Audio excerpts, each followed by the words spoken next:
It was an experimental. Gregg, he was like, I've always had this idea when we were writing season 1. He was like, I always had this crazy idea that, like, what if there was just an entire episode of television where people were having sex for the whole time? Like, do you think that that would be possible or sustainable? I was like, let's try.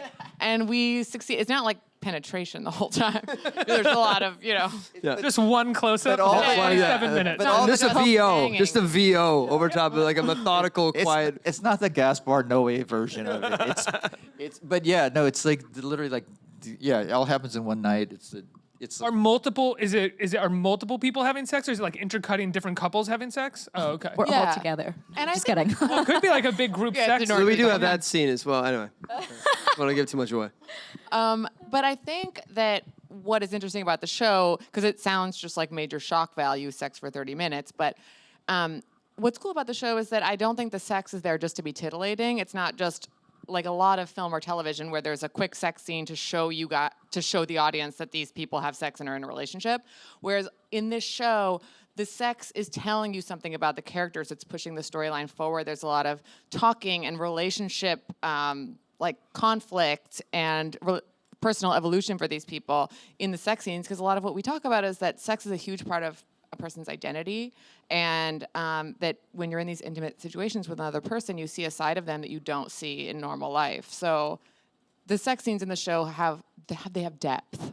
It's relevatory to the characters. The reason why you have a scene between two people who, it kind of highlights the differences between them based on sex, because it's a nuanced thing, and so it can be nuanced. They're all very different too in their own sex lives, and it's very evident across all the 4 of us. And you want them. I mean, like you said, like this is what I think is so cool. There's so much heart in these characters. You really want them. So it's not just titillation. It's like you want them to succeed and find love. Yeah, and all the that. show is terrible porn. It's not meant to like get you off or titillate you. It's porn is for that. Porn.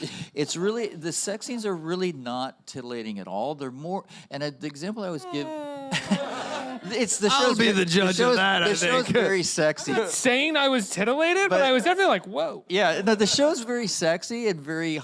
But the example I always give is episode 2, where Kelli has a long scene with Desmond, who plays her boyfriend, and the scene is like 8 minutes long, and they're naked. It's like a sex scene, but there's this whole thing where they sort of flirt with BDSM, and he's asked her to spank him, and you. Whole conversation. You know, and you for me, cute. I quickly forget that it's a sex scene and that you're naked. It's really so much, because you guys are so great, and you're learning so much about the characters and that moment, and it's really about your interaction.